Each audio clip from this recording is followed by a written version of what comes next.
Happy Wednesday to you now here, the 28th of February. Can you believe that? One more day of February. Don't get confused. Not March just yet. Madness will be upon us before we know it. But before we get to that point, we got at least 58 college basketball games going on tonight, and we've got you covered here across the board.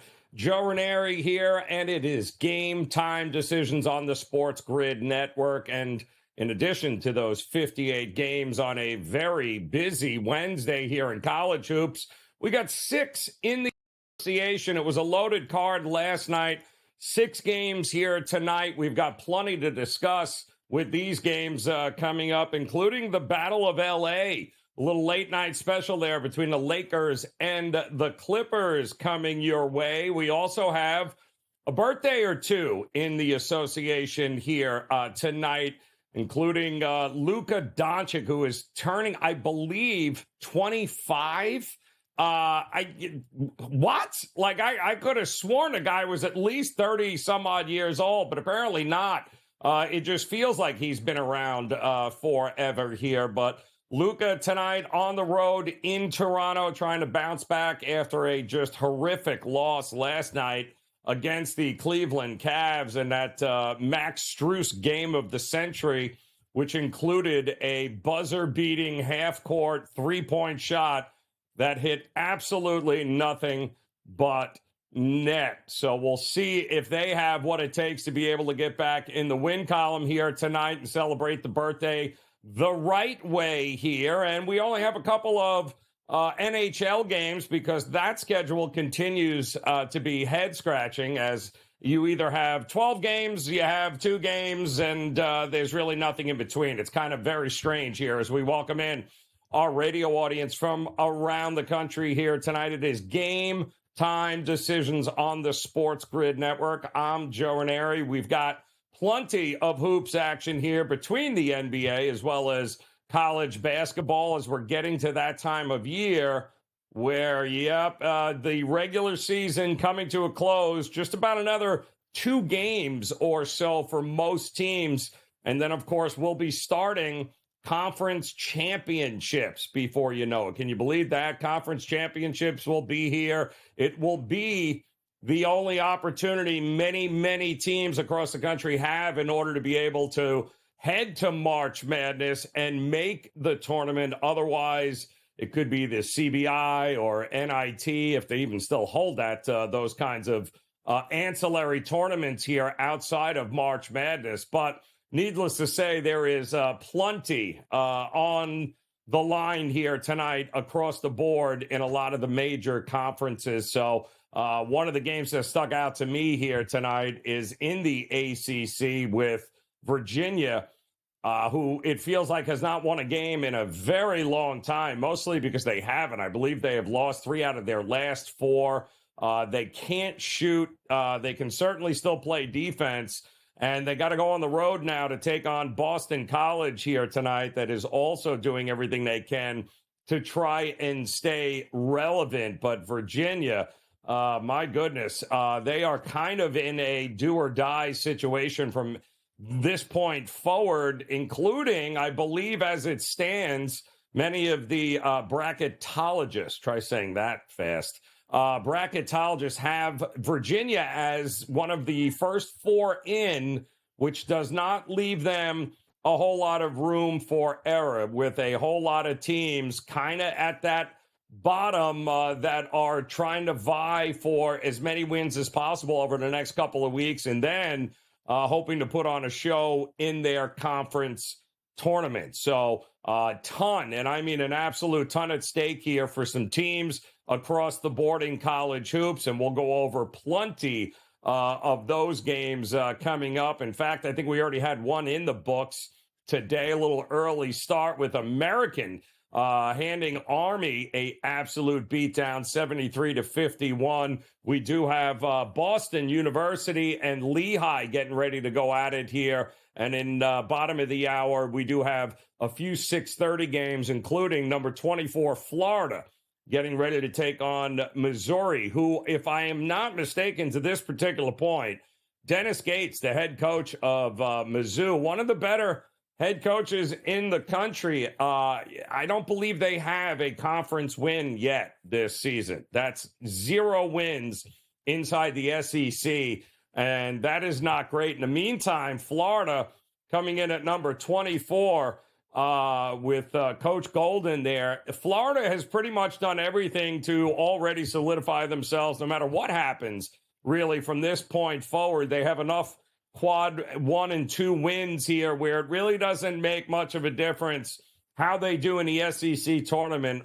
I believe Florida is one of those teams that certainly punched their ticket through March Madness here. So, but I don't see them slowing down at all. They're one of these teams that continues at 19 wins on the season to just kind of fly under the radar, but they certainly have the talent and the shooting to be able to do some damage come next month. So big game for both those teams here tonight. Tennessee is going to get at it as well here tonight. A big game against number 11 Auburn. So that's number 4 versus number 11. And Tennessee at 21-6. Auburn at 21-6.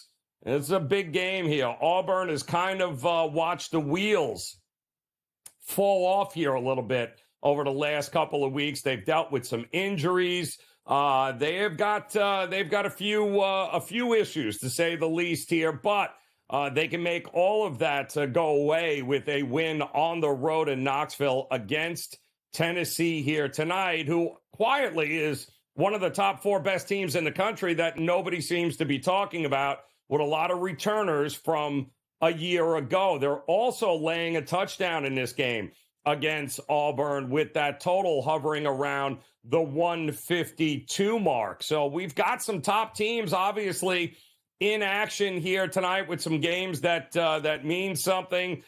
Duke, this will be the first time we see them take the court since their big man Filipowski got run over, or, wow, that's a real loose term there. But it ended up getting hurt when they stormed the court against Wake Forest there after Duke lost as an underdog, and I'm not even quite sure still why they stormed the court. But Duke is laying 20 on the road tonight against Louisville. The good news for them is they will not need Filipowski in order to beat Louisville in any way, shape, or form. But it is college basketball, and you just never know. Number 5, Marquette in action against Providence. So some Big East games going on. We got a lot here to get to over the next couple of hours, and we have got you covered. We'll also mix in, we got some NFL headlines that just popped up. We got a golf tournament getting ready to tee off here in South Florida coming up. So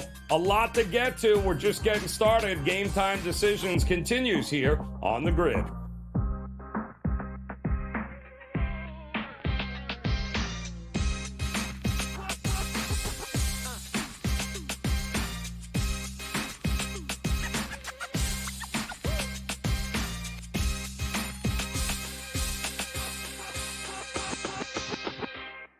There's going to be an energy to Game Time Decisions that you will feel night in and night out. We're going to go through every single thing, and I've got a great team behind me that's going to help me get the job done. I want this to be the place that people come to. We are going to hit every single one of those markets that you need to know about. There is not going to be a better place, I promise you, than Game Time Decisions. We will have everything at our disposal, and we will use that to our advantage. I'm Kevin Walsh. Tune into Game Time Decisions from 6 to 8 p.m. Eastern on SportsGrid.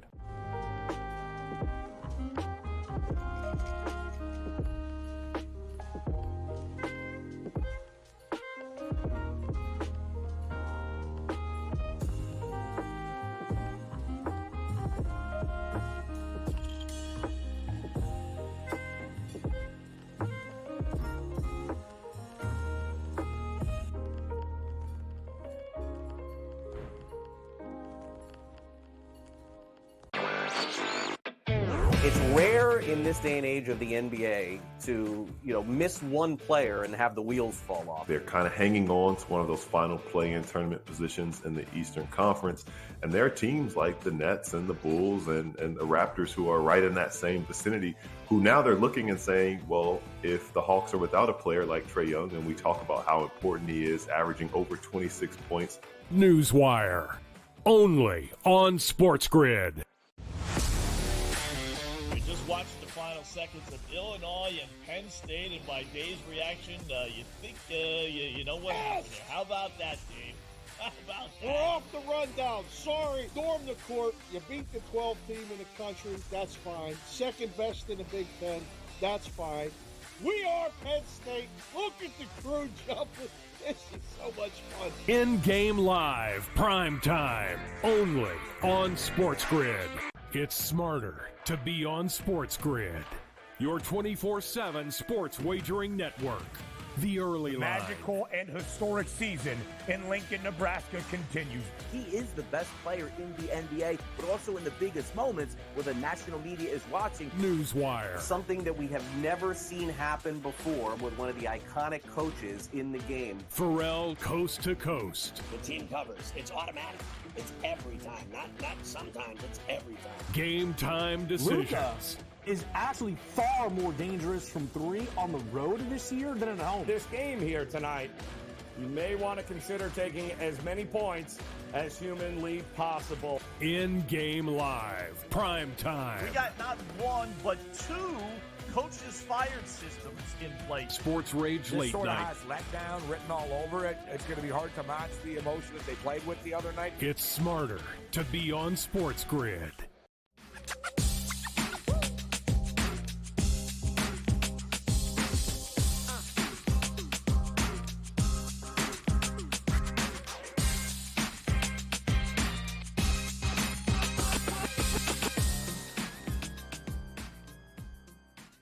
All right, welcome back in-game live. Not in-game live, I'm sorry, Game Time Decisions. In-game live, however, is coming up as soon as we are done here, primetime-wise, as we've got plenty of primetime games coming your way. We do have a couple of early college basketball games that we're going to try and get you all set up for here, including Florida taking on Mizzou, and that is going to be an interesting game. And I think Florida quietly having one of those seasons where not a lot of people talking about them, but my goodness, are they handling business here? And quite honestly, I think have done enough to prove worthy of one of those spots in the big March Madness brackets here. And in fact, somebody I know may like a side in this game here. In fact, the coach, James Young, in the house, stepping in this game coming up in bottom of this hour here, Coach, with number 24, Florida. You got to love Coach Golden there. I feel bad for Coach Gates, Dennis Gates. He's a good coach, and he's going through it this year in the SEC. He can't get these kids to break through, unfortunately, in conference play, but got an opportunity to go on the road here and take down, the number 24 team. What do you think happens here? Oh, it's been a terrible year for Coach Gates. Oh. And don't worry, folks. It ain't going to start tonight. That's for damn sure. And listen, a Florida team is playing pretty well. I mean, think about the fact that Coach White left Florida to go to Georgia. And let's be honest, it may have been good for the people at Florida that he left because it's been a really good spot for Florida, especially at home. And if you look at a team like Missouri, they're 3-7 against the spread their last 10 games. And guys and folks, they're never, ever favored. The only time they were favored in the last 10 games, it was Vanderbilt. They lost. Oh, I'm sorry, they were favored against Arkansas. Guess what? They lost that game too. And those were at home. So a team like Florida who needs to keep playing well, I agree with you, Joe. I think they've earned their right to get an NCAA tournament bid. I think the fact that they went at Kentucky and won, they lost close at A&M. They have a win over Auburn, right? And they already have a 12-point win on the road at Missouri. So now they're at home, and the line's basically the same line they had when they beat them on the road. Give me the Florida Gators minus the points tonight. Ooh, look at it. The Gator taking the points here, and don't be scared off because Missouri, unfortunately, is that bad. And they're heading to the swamp, which is never good. Now, we got a bone to pick with you here, though, Coach. I was asking, we'll go to the Big East here in a minute because I want to know. I'm looking up and down the list here of games that you're bet. Unless you forgot to put Seton Hall on, I know nobody who's a bigger Seton Hall homer than you when you're in the front row there, right next to the bench. But I somehow I missed that game here tonight, Coach. What? Oh, I'm sorry. All right, you can still see the bench and coach anytime you watch a Seton Hall game. No Seton Hall on your card tonight, huh? Joe, I'm nervous. I'm nervous. Listen, this is a big week for Seton Hall, folks. Obviously going to Creighton on the road off a spot where, listen, I was there. You know, Joe, because I sent you pictures for the third row. 97-94 triple overtime game on a Saturday when Coach did the college basketball two-step and ended up at Villanova versus UConn tonight. That was a lot of basketball. Also a lot of, a little bit of that. Anyway, it's not important for the audience. They don't care about that. But about this game, to me, it all hinges on the guard play, particularly of Kadari Richmond. Kadari Richmond, who, when engaged, is one of the best players in the Big East. But sometimes you get bad Kadari, and you can't get bad Kadari in spots. You need a full Kadari Richmond. Dre Davis has been good. I would have liked Seton Hall plus the points if Creighton had won at St. John's, right? So you kind of saw what happened. They went and they beat UConn. Then they had that awful play versus St. John's. Now they're back home. Kind of like you looked at UConn when they went and they lost at Creighton, and then they went and they drubbed Villanova the next game. I'm a little nervous about this game, but I will say this, folks: if Seton Hall wins tonight, they're in the big dance. I know they could lose at home to Villanova. I know they're going to lose at UConn, but they'll beat DePaul. If they get tonight, they should be in the NCAA tournament, and Shaheen Holloway should be the coach of the year of the Big East. I agree with you there, Coach. It's a big one here tonight for Seton Hall, and quite honestly, a big one for Creighton, who's looking to bounce back. But we do have another Big East game here tonight involving a top 5 team here with Marquette looking to handle business against Providence. And I saw this line. It felt like a lot of points, Coach, at 11 and a half. I mean, listen, Marquette's rolling. I mean, no doubt about that. But Providence seems to be one of those teams where you're going to keep giving them this many points. I don't like Shaka Smart as a double-digit favorite to begin with, but Providence, that feels like that back door going to be wide open for Providence to come in there and stay within this number late. And this is the one that I went back and forth on all day. Because you can make a case that if Shaheen Holloway is the coach of the year, the one that should be second is Kim English for what he did first year of Providence. One, getting the kids to stay, then losing Hopkins to a knee injury for the year, and still keeping them in the top half of the Big East and sniffing a tournament bid. Now, if you look at them, as of late, Providence, right? They have that win at Xavier when they were underdogs. They won outright. I'm not going to throw out the DePaul game. They beat St. John's. They won at Butler. They covered the spread at Butler. They obviously have, they beat Creighton. The only game they haven't covered against the spread on the road as of late was Villanova. They even covered at UConn. But I got a feeling that Marquette, folks, is sniffing a 1 seed now. Because if you look at it, folks, the top 3 1 seeds, they're gone. It's UConn, it's Houston, it's Purdue. I don't even care if one of them gets picked off in a conference tournament. They're the 3 best teams in the country. They've gone away with it. That fourth number 1 becomes really important. You want that 4th 1, or you want the 2 to match up with one of those 1s, which means that Marquette's got to keep winning. And they have an impressive resume. And this is going to be a big game. I'm going to take a chance here. I'm going to go with Marquette minus the points. I think they get the job done and win by about 15. Ooh, all right. Well, let me stay one more Big East here, Coach. Listen, if he comes out with the Colonel Sanders suit here. Oh, they're in trouble, Butler. He comes out with that white suit, Coach. It is over for Butler here tonight at Hinkle. It's a pick'em price, though. What are you thinking about the Johnnies and Butler tonight? man, I haven't seen a white mafia suit since Goodfellas. That was something. I want to say this really quick. Shout out to my good friend Joe Pignatore. I coached with Joe Pignatore my first high school coaching job. Joe Pignatore went to Christian Brothers Academy. Koski knows what I'm talking about. With the CBA in a white mafia suit, cowboy boots, and a black shirt and tie. I don't think we've ever let Ping down. But on to this game, folks. Elimination game. Ready? Whoever loses is not going to the big dance. And as much as I hate to say it, I think Rick may have started to turn the corner. Maybe it may have taken him a game or two after that press conference, but they're playing better, particularly Jenkins. Give me St. John's on the money line. They win at Hinkle. Ooh, getting it done here with the Johnnies here tonight. The man called. I mean, let's face it, the man looked good in that suit, and for somehow or another, St. John's finally showed up and won a game there. All right, you guys can see some of the other coaches' best bets here today in college hoops. When we come back, Coach is going to stick around. We're going to talk some NBA. Just 6 games on the slate here tonight, Coach, but there are some interesting spots. We're going to go over them as Game Time Decisions continues next here on the Grid.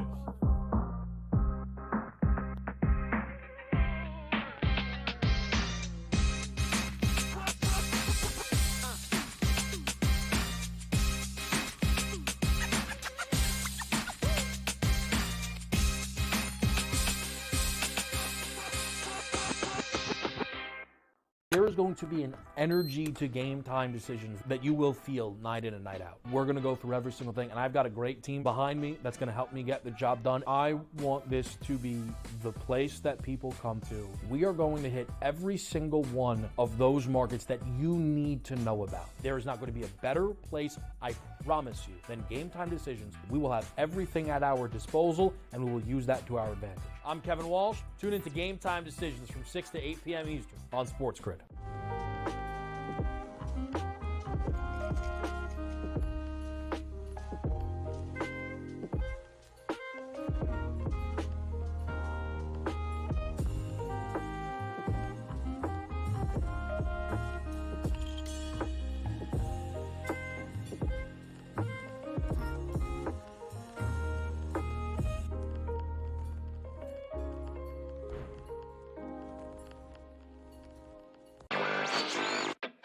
It's rare in this day and age of the NBA to, miss one player and have the wheels fall off. They're kind of hanging on to one of those final play-in tournament positions in the Eastern Conference. And there are teams like the Nets and the Bulls and the Raptors who are right in that same vicinity, who now they're looking and saying, well, if the Hawks are without a player like Trae Young, and we talk about how important he is, averaging over 26 points. Newswire, only on SportsGrid. Watched the final seconds of Illinois and Penn State, and by Dave's reaction, you think you know what happened there. How about that, Dave? How about that? We're off the rundown. Sorry, storm the court. You beat the 12th team in the country. That's fine. Second best in the Big Ten. That's fine. We are Penn State. Look at the crew jumping.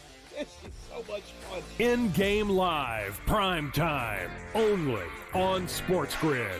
It's smarter to be on SportsGrid, your 24/7 sports wagering network. The early line. Magical and historic season in Lincoln, Nebraska continues. He is the best player in the NBA, but also in the biggest moments where the national media is watching. Newswire. Something that we have never seen happen before with one of the iconic coaches in the game. Pharrell, coast to coast. The team covers. It's automatic. It's every time. Not sometimes. It's every time. Game Time Decisions. Luka is actually far more dangerous from 3 on the road this year than at home. This game here tonight, you may want to consider taking as many points as humanly possible. In-game live, prime time. We got not 1, but 2 coaches fired systems in place. Sports Rage This Late sort of Night. has letdown written all over it. It's going to be hard to match the emotion that they played with the other night. It's smarter to be on SportsGrid.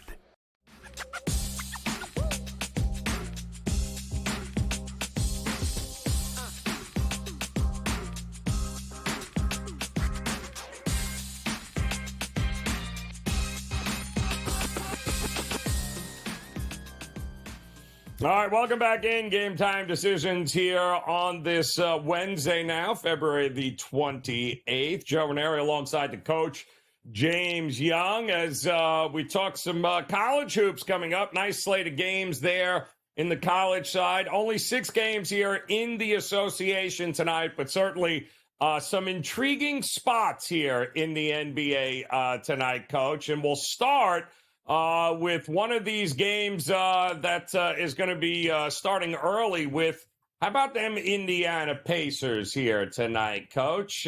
Interesting here as they are going to be welcoming in New Orleans, which is playing like their 9th game in 11 days, it feels like. Certainly the second of a back-to-back. Pacers laying a big number. What are you thinking of New Orleans and Indiana? Can Indiana get back in track here tonight with this one? Listen, Joe, I think they do get back on track. I think this is a spot where a team, I always like to watch these teams on back-to-backs that have to travel and the other team's waiting for them at home with a rest advantage, especially a team like Indiana who pushes the pace and runs. To me, I think this is a bad spot for a New Orleans team. They got their win versus New York versus the undermanned Knicks team. They were in. It was actually a tight game for about 3 quarters until they opened it up. I like the Pacers minus the points tonight. I do think they kind of get busy here and they kind of run them out of the gym. And then you even wonder, how many minutes does Zion play? He didn't play a ton down the stretch. How much does McCollum play on a back-to-back, especially if this game gets out of hand early? I do like that. And I'm going to go into the prop market here, Joe. And I'm going to go with Pascal Siakam to go over his assist prop. It's at 3.5. I think Pascal Siakam is starting to find his way a little bit. I think this is an up-tempo game. If I am a coach like Rick Carlisle, I am going to try and push the pace. Pascal Siakam over 9 out of his last 14 games, and against this matchup head-to-head versus New Orleans, went over the last 2 times, including on the 23rd of February, couple of weeks, actually last week. Go ahead and give me Pascal Siakam over 3.5 assists tonight. And has been balling, that's for sure there. All right, Indiana, far from done yet this season here, as they're going to make a push here, I think, come playoff time.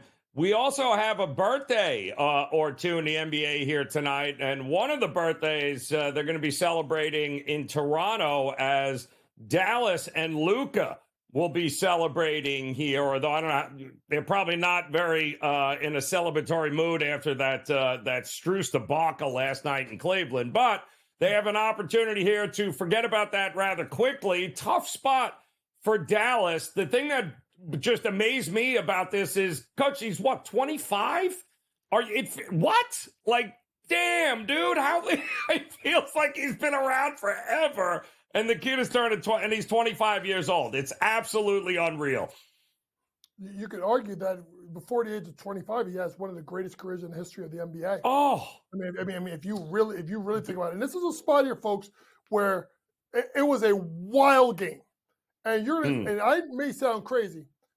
I'm going to take Dallas on the money line. Now, listen, folks, I'm going to lay a little bit of extra money and put it at 160. Normally, I would stop at 150. But I just want that protection if the game is close, Joe, right? 1-2 point game. I'm going to just take Indiana Dallas on the money line at Toronto after a fact that I just don't think Toronto is very good. Yes, they've won like 3 games in a row. They're due for a dud here. The dud's coming. Dallas is playing for seeding. I do like Dallas on the money line tonight. And really quick, also, I like Kyrie over his points prop. Over his assist prop. Why am I liking Kyrie? Didn't you say it's someone's birthday today? I think he said it's someone's birthday today. So Kyrie may be in, let's say, a giving mood, so to speak. Yep. Kyrie Irving over 9 of his last 14 games, missed the last 3 with 3, 2, and 3, but it's a back-to-back, and this is a matchup against guards who cannot guard him. He gets to the basket. Luka gets busy. Also, over 4 of his last 5 games versus Toronto. Go ahead and give me Kyrie Irving over 4.5 assists tonight. Ooh, all right. Like where you're heading there. Could be some points, and more points here. How about the Bulls last night, Coach? We talked about the Cavs being saved by Strus. The Bulls as a double-digit favorite and threw up all over themselves to lose outright to Detroit is a epic fail. But the good news is they can forget about that rather quickly with a good showing here tonight against the Cavs. The question is, are you buying it? Do they have it as a dog at home here to be able to bounce back? Wait, did you just ask me if the Chicago Bulls, who lost to Detroit by double digits as a double-digit home favorite, is going to turn around and beat a team that's playing really well and right now in the 3 spot? Ladies and gentlemen, I'm not on crazy train. I mean, I'm a little crazy. I do some wild stuff, but this ain't one of them. I like Cleveland minus the points. I think Chicago is, maybe this is the Knick fan of me, I think they're the biggest train wreck in the NBA. Right? Now, listen, here's the key thing. Is Garland playing tonight? Yeah. Is Donovan Mitchell playing tonight? Yeah. Is Jared Allen playing tonight? Yeah. Is Evan Mobley playing tonight? Yes. Is Isaac Okoro playing tonight? Is Max Strus playing tonight? Yeah, they're all playing. Meanwhile, the Bulls, if you look at what was supposed to be, if Lonzo was healthy, their point guard, Lonzo, out, right? Torrey Craig was starting, out. Zach LaVine, out. Patrick Williams, out. I mean, Torrey Craig came off the bench, so I would say 4 out of the top 5 are out.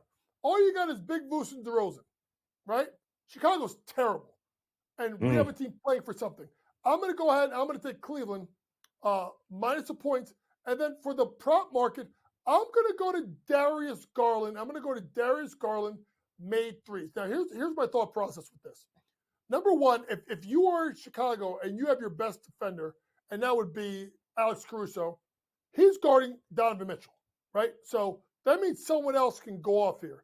Darius Garland, who's gone over this 10 out of the last 15 games, and head-to-head matches versus Chicago this year, twice already this month, 3 threes, 2 threes. I know it's heavy lumber. I know it's minus 150. Shop around, folks, and see where you can get the best deal. It's actually 136 on FanDuel, 155 BetMGM. So ESPN Bet, we don't count them. So anyway, I'm going to go with over 1.5 made threes for Darius Garland tonight. Oh, all right. A little across the board there here. We do have a couple of other games here tonight. I mean, literally nobody is watching the Grizzlies and the Timberwolves.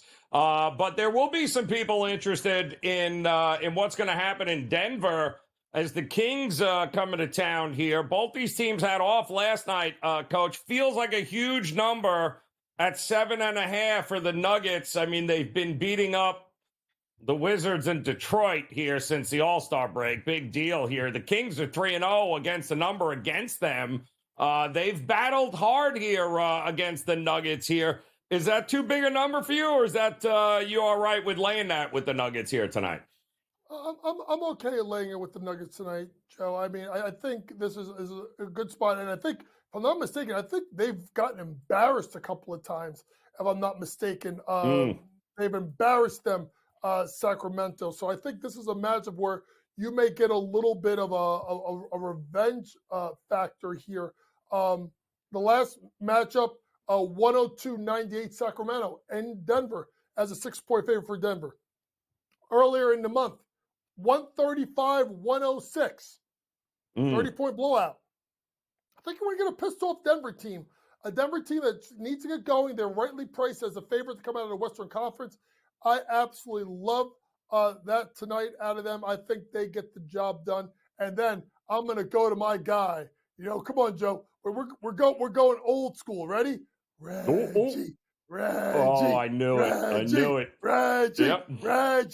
Reggie Jackson. Not Michael, not Tito, not part of the Jackson 5.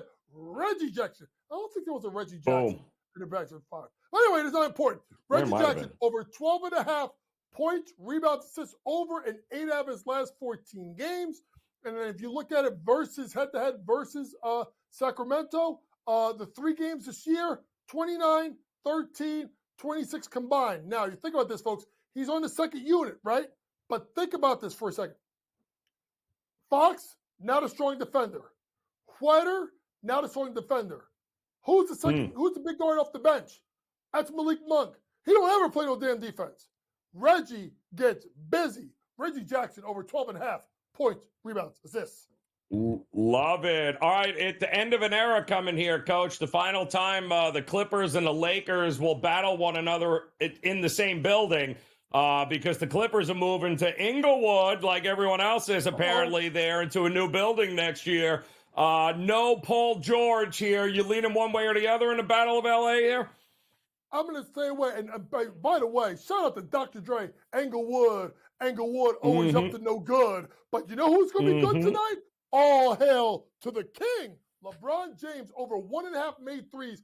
Made this, folks, 13 out of the last 14 games. Head-to-head, 4 out of his last 5. 5 out of the last 6, I should say.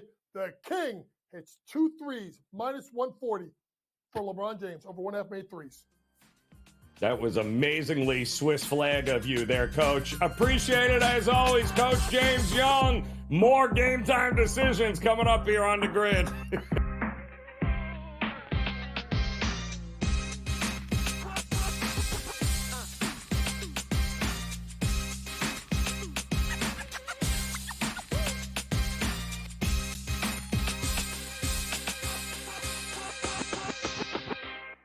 There is going to be an energy to Game Time Decisions that you will feel night in and night out. We're going to go through every single thing, and I've got a great team behind me that's going to help me get the job done. I want this to be the place that people come to. We are going to hit every single one of those markets that you need to know about. There is not going to be a better place, I promise you, than Game Time Decisions. We will have everything at our disposal, and we will use that to our advantage. I'm Kevin Walsh. Tune into Game Time Decisions from 6 to 8 p.m. Eastern on SportsGrid.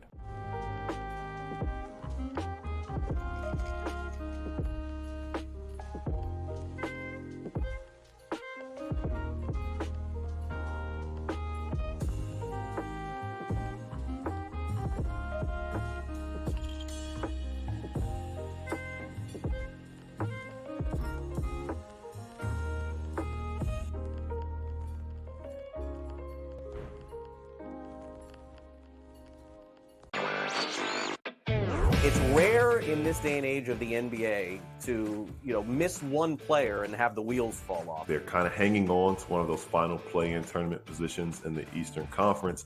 And there are teams like the Nets and the Bulls and the Raptors who are right in that same vicinity, who now they're looking and saying, well, if the Hawks are without a player like Trae Young, and we talk about how important he is, averaging over 26 points. Newswire, only on SportsGrid. Watched the final seconds of Illinois and Penn State, and by Dave's reaction, you think you know what happened there. How about that, Dave? How about that? We're off the rundown. Sorry, storm the court. You beat the 12th team in the country. That's fine. Second best in the Big Ten. That's fine. We are Penn State. Look at the crew jumping.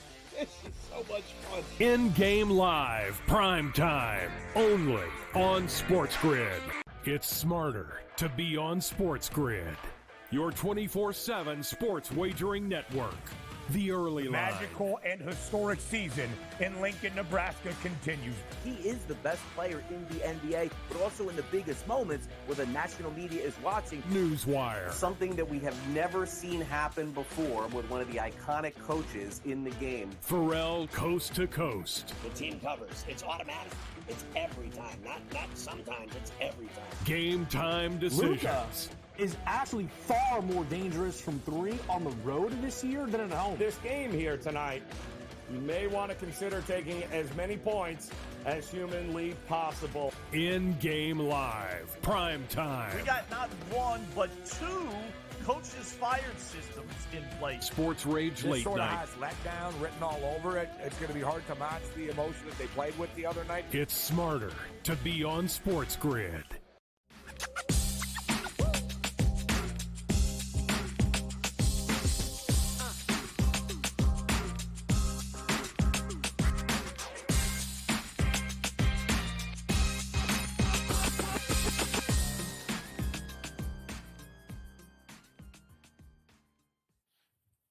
All right, welcome back in here in Game Time Decision, damn it. That's right, Game Time Decisions, because that's what we're trying to do. We're trying to make those Game Time decisions before they tip off here, especially in college hoops. Here, over 50 games slated on the card here tonight, and some meaningful games as well. Just a couple left in the regular season. We got conference tournaments.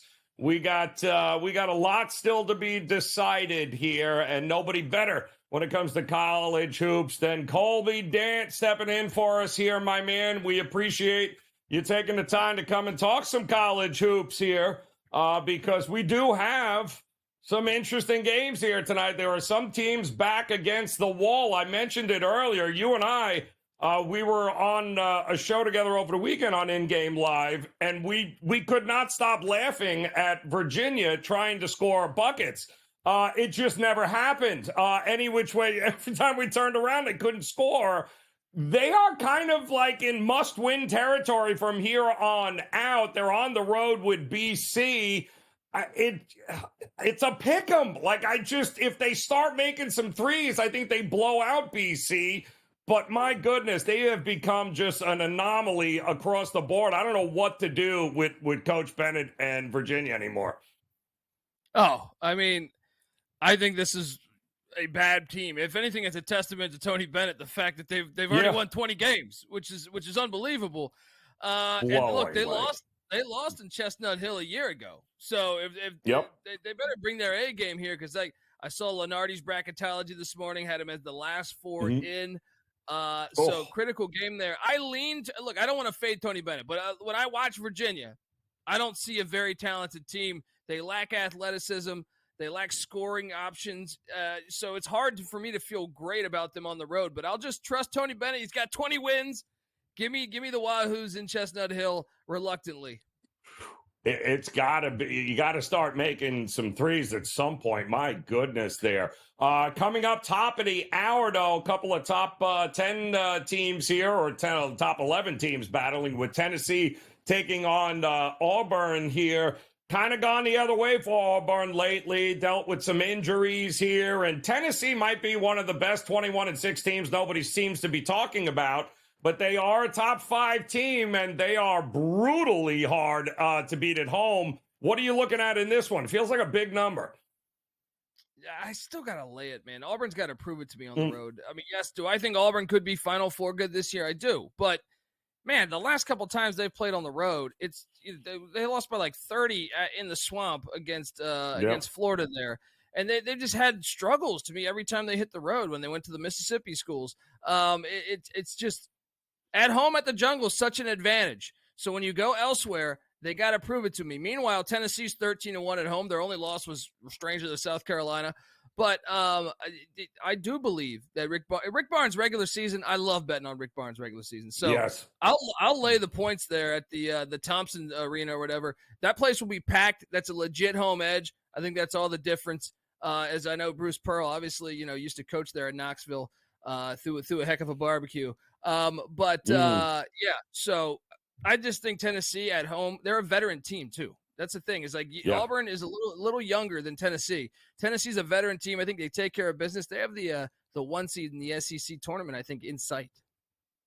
Yeah, no, it's and they are good. I mean, they ran into some injuries last year, obviously kind of stalled their efforts, but man, Tennessee is going to be a force as they move forward here.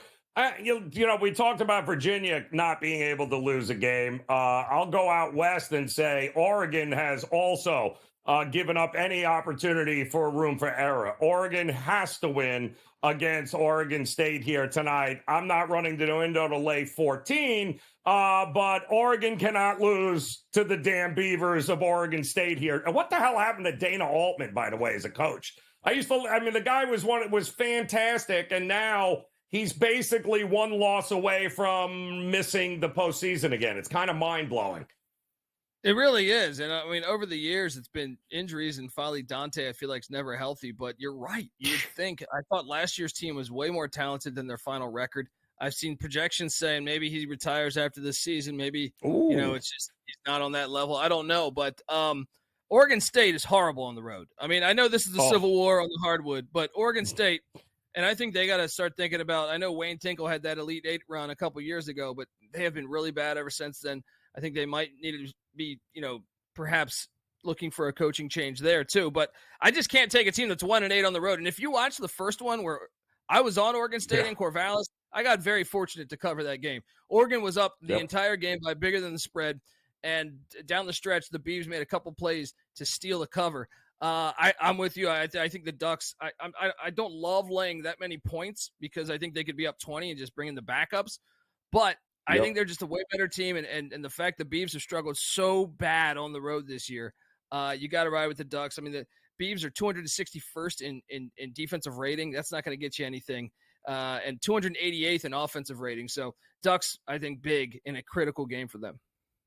It's a huge game there, kind of must wins across the board, and nobody has been able to beat Iowa State at home. I don't know that Oklahoma and Porter Moser have enough firepower to go in there and upend them, but stranger things have happened. 9.5 Iowa State, another top 10 team, well-deserved at 21 wins. Any chance of an upset here, you think, tonight? This is one I'm actually on. I think, Oklahoma just hit a 3 in overtime at the buzzer to beat their rivals, Oklahoma State. I think that Porter Moser's been bad on the road this year. And then here's another side of it is Iowa State kind of played with their food, almost lost to West Virginia the last time they played. I think Otzelberger knows this is a big-time moment here because Oklahoma is in the field right now. It's a big-time moment if you want to potentially win with BYU knocking down Kansas the other day. Seeding is at stake here. So this is a huge game. They're 16-0 at home this year. Obviously, they have that elite defense. I think they're charting at 4th in the nation in defensive rating. I'm laying the points. I think they're going to blow them out by 20. Oh, all right. Blowout city here. I kind of like that because it could very well happen quickly, too, in that one. What about we got another SEC game coming up here with Bama and Ole Miss. And listen, Chris Beard, I love him. This is not your typical Chris Beard team. It's he plays up tempo. They score way more points than we're used to. Nobody plays defense. Bama on the road is not Bama at home, though. We just saw that, but Ole Miss ain't Kentucky. So what gives in this one here tonight? Yeah, this is a fascinating matchup to me because I don't like taking Alabama on the road. I was on Kentucky over the weekend, but Ole Miss is 14-2 at home. But let's not forget they beat Detroit by 1. Detroit Mercy, who has 1 win, they beat them by 1 point. So look, Chris Beard's done an unbelievable job in year 1 to sit there and be 19-8, and you're not a typical Chris Beard team. You're not normally this bad defensively. They're 237th in defensive rating, and you're going to be taking on the Alabama offense. I just can't take Ole Miss. Maybe they get up. I know that the pavilion can get rocking. The fans can play a big factor, but I just cannot take them. I don't think they're as good as their record, and I think Alabama, I would be surprised if they went winless on that road stretch there. So give me the Tide on the road, despite their problems on the road.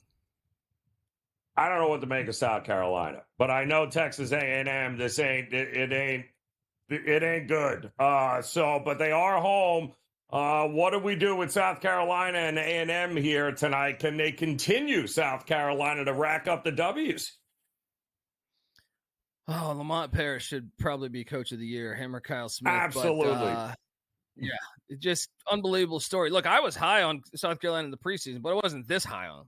I thought maybe they could get into the mix This team's incredible, 22-5, and really, you look at some of their losses, they were up like 16, 17 points in a couple of those losses.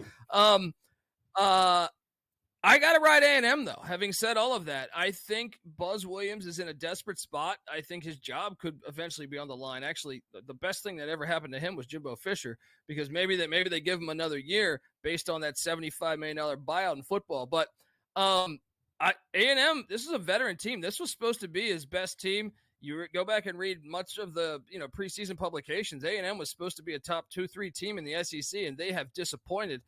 And I have lost a lot of money on A&M. But I believe, once again, they're a veteran team. South Carolina, not used to being in this spot where they're the hunted.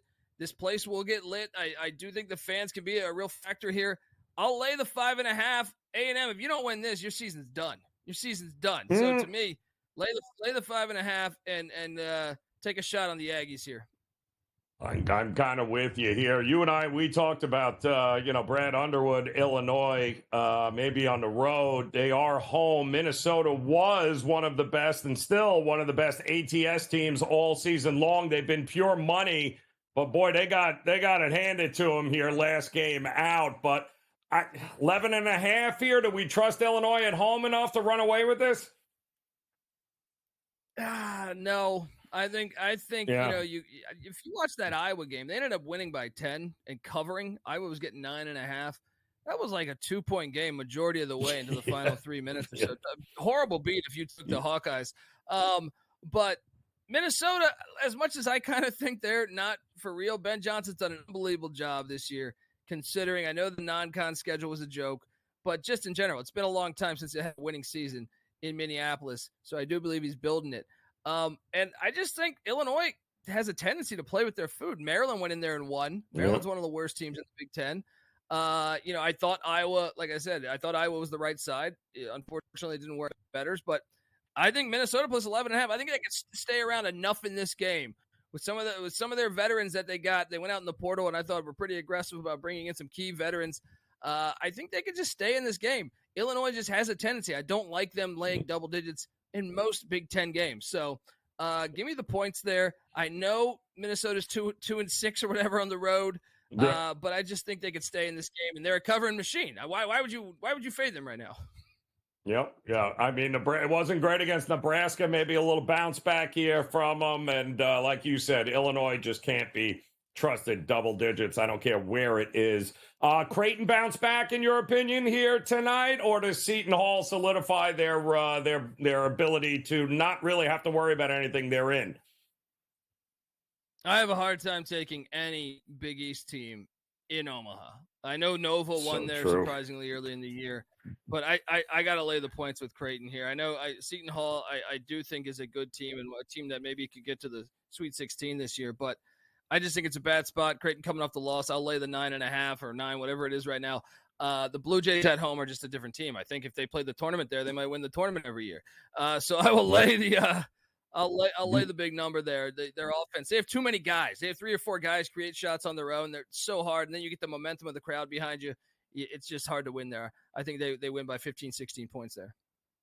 It would be it'd have to be an act of God there for Creighton not to bounce back at home and put up some points, and it's usually 80 or more points in a game at home with them. So should be a good one. We told you it was a good card. Colby Dant, we appreciate you taking the time, man, hanging out with us. We got plenty of college hoops action here tonight, man. Best of luck with those plays. Game Time Decisions will return next here on the Grid.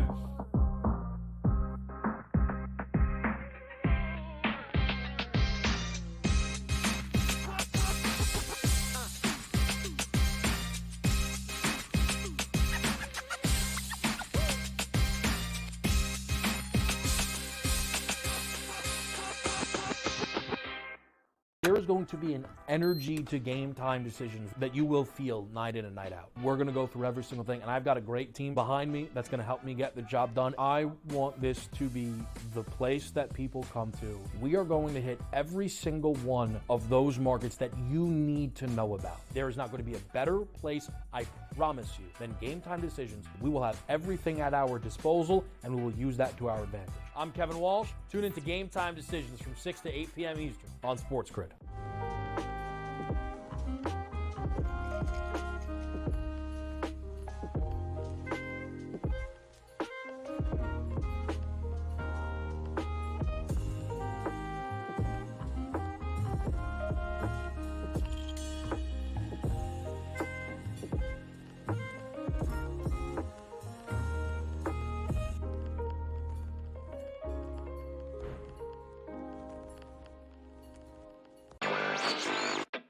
It's rare in this day and age of the NBA to, miss one player and have the wheels fall off. They're kind of hanging on to one of those final play-in tournament positions in the Eastern Conference. And there are teams like the Nets and the Bulls and the Raptors who are right in that same vicinity, who now they're looking and saying, well, if the Hawks are without a player like Trae Young, and we talk about how important he is, averaging over 26 points. Newswire, only on SportsGrid. Just watched the final seconds of Illinois and Penn State, and by Dave's reaction, you think you know what happened there. How about that, Dave? How about that? We're off the rundown. Sorry. Storm the court. You beat the 12th team in the country. That's fine. Second best in the Big Ten. That's fine. We are Penn State. Look at the crew jumping. This is so much fun. In-game live, prime time, only on SportsGrid. It's smarter to be on SportsGrid, your 24/7 sports wagering network. The early line. Magical and historic season in Lincoln, Nebraska continues. He is the best player in the NBA, but also in the biggest moments where the national media is watching. Newswire. Something that we have never seen happen before with one of the iconic coaches in the game. Pharrell coast to coast. The team covers. It's automatic. It's every time. Not sometimes. It's every time. Game time decisions. Luka is actually far more dangerous from three on the road this year than at home. This game here tonight, you may want to consider taking as many points as humanly possible. In-game live, prime time. We got not one, but two coaches fired systems in place. Sports Rage This Late sort of Night. has letdown written all over it. It's going to be hard to match the emotion that they played with the other night. It's smarter to be on SportsGrid.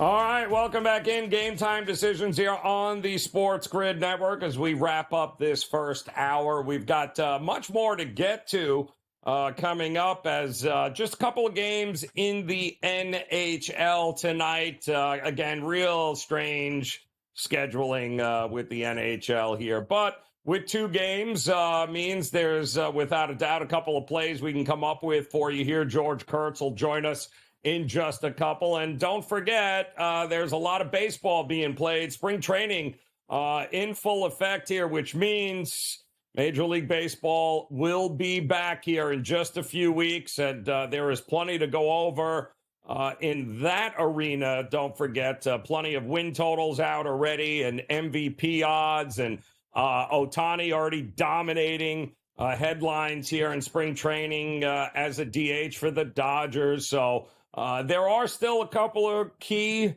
pitchers and position players that remain unsigned. Maybe that will change at some particular point before the season starts, but I doubt it. In the meantime, we have college basketball going on right now. They are off and running in Gainesville right now with Florida, 23-15 over Missouri. We also have App State 34-16 over Old Dominion in the Sun Belt in a game in which I wouldn't be shocked if Old Dominion maybe sneaks in through the back door on a huge number in that game. And Boston and Lehigh, we told you about it, that game 39-30 at the break, and Detroit at Youngstown State 20-11 in that one. We do have coming up a couple of NBA games as well. Get ready for it as Dallas and Toronto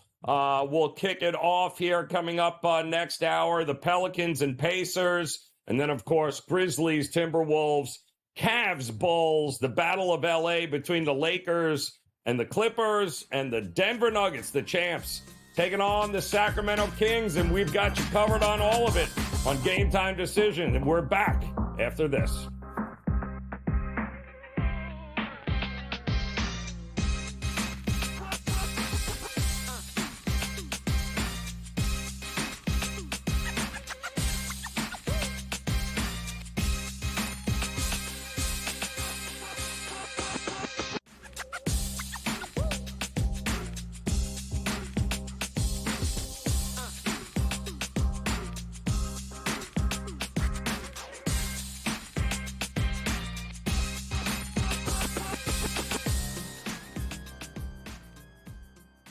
All right, welcome back in. Off and running another hour here of Game Time Decisions on the SportsGrid Network. I'm Joe Raineri, and I am joined right off the bat by our good friend George Kurtz in the house here. I don't understand the NHL scheduling.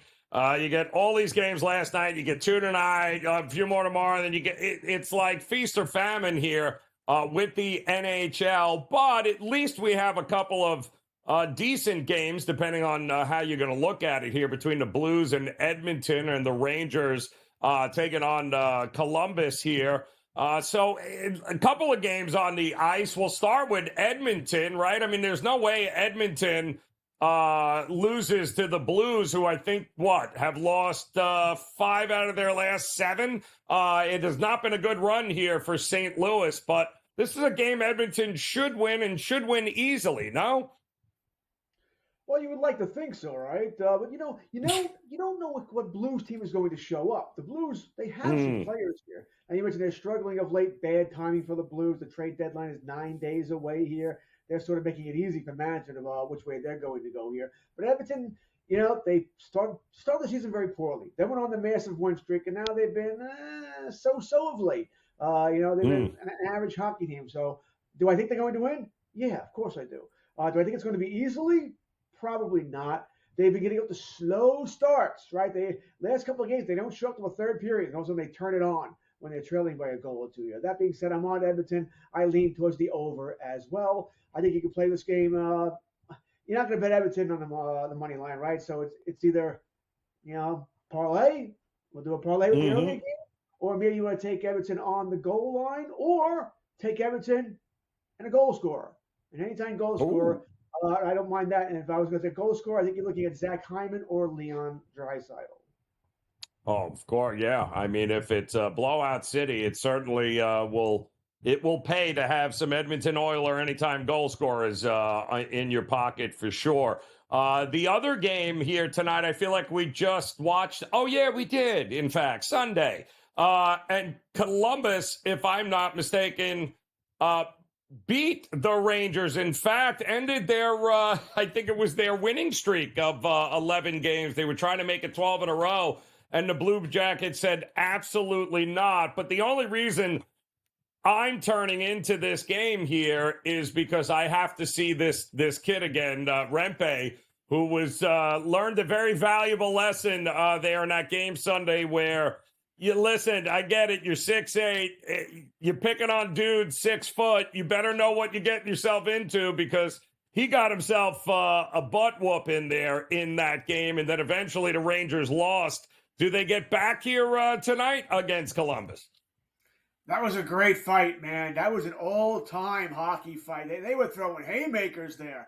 Back in the days, they didn't try to avoid the punches. They were just, we're just going to go. Whoever's going to knock each other out first. Nowadays, they really try to. It's more of a wrestling match a lot of times than anything else.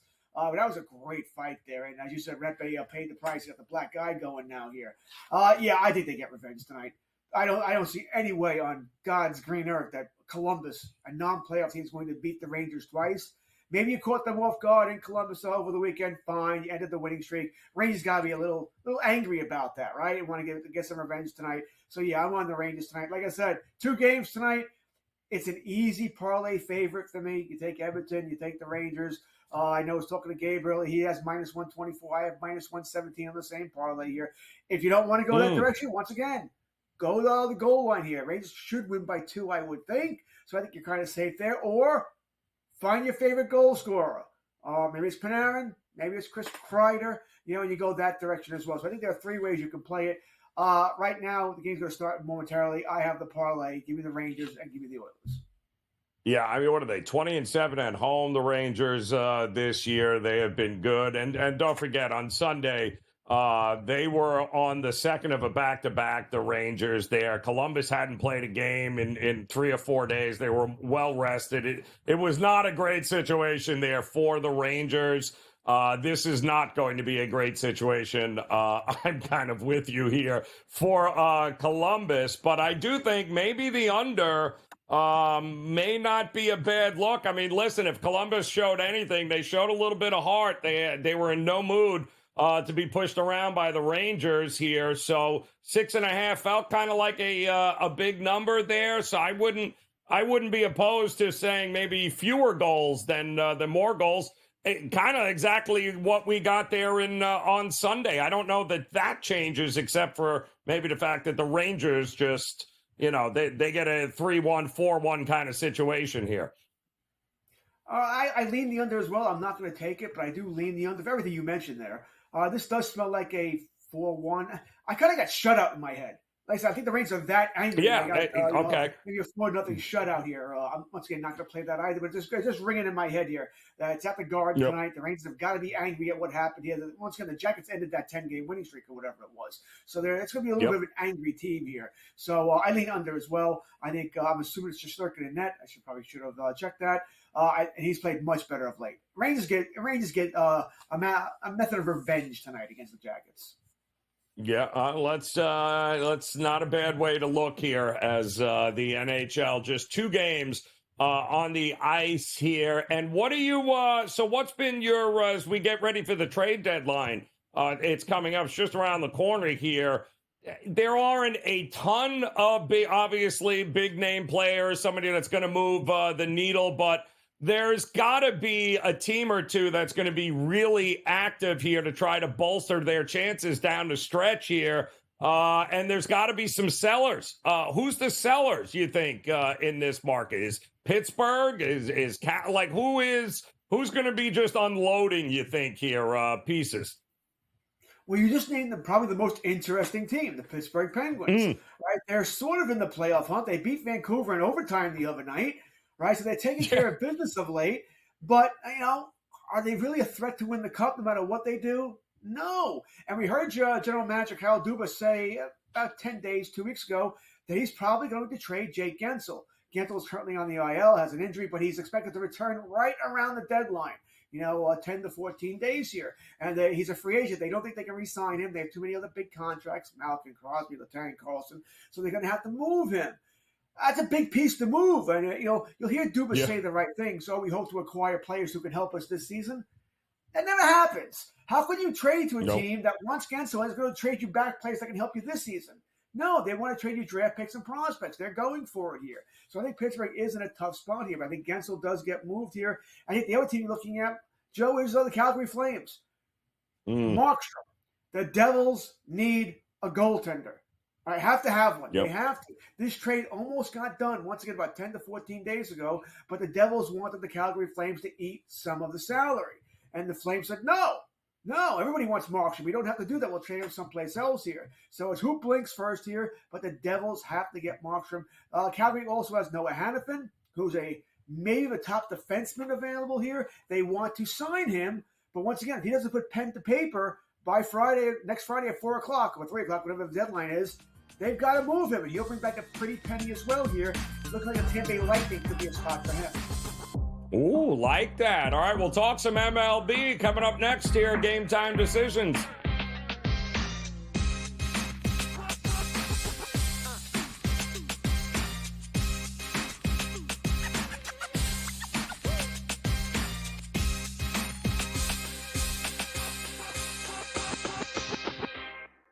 There is going to be an energy to Game Time Decisions that you will feel night in and night out. We're going to go through every single thing, and I've got a great team behind me that's going to help me get the job done. I want this to be the place that people come to. We are going to hit every single one of those markets that you need to know about. There is not going to be a better place, I promise you, than Game Time Decisions. We will have everything at our disposal, and we will use that to our advantage. I'm Kevin Walsh. Tune into Game Time Decisions from 6 to 8 p.m. Eastern on SportsGrid.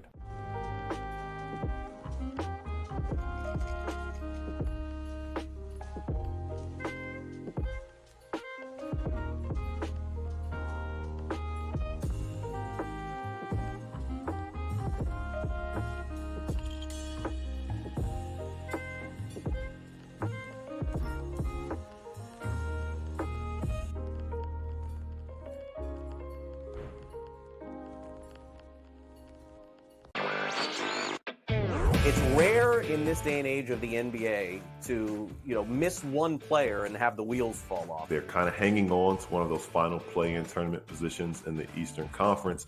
And there are teams like the Nets and the Bulls and the Raptors who are right in that same vicinity, who now they're looking and saying, well, if the Hawks are without a player like Trae Young, and we talk about how important he is, averaging over 26 points. Newswire, only on SportsGrid. Watch the final seconds of Illinois and Penn State, and by Dave's reaction, you think you know what happened there. How about that, Dave? How about that? We're off the rundown. Sorry. Storm the court. You beat the 12th team in the country. That's fine. Second best in the Big Ten. That's fine. We are Penn State. Look at the crew jumping. This is so much fun. In-game live, prime time, only on SportsGrid. It's smarter to be on SportsGrid, your 24/7 sports wagering network. The early line. Magical and historic season in Lincoln, Nebraska continues. He is the best player in the NBA, but also in the biggest moments where the national media is watching. Newswire. Something that we have never seen happen before with one of the iconic coaches in the game. Pharrell coast to coast. The team covers. It's automatic. It's every time. Not sometimes. It's every time. Game Time Decisions. Luka is actually far more dangerous from three on the road this year than at home. This game here tonight, you may want to consider taking as many points as humanly possible. In-game live, prime time. We got not one, but two coaches fired systems in place. Sports Rage This Late sort of Night. has letdown written all over it. It's going to be hard to match the emotion that they played with the other night. It's smarter to be on SportsGrid.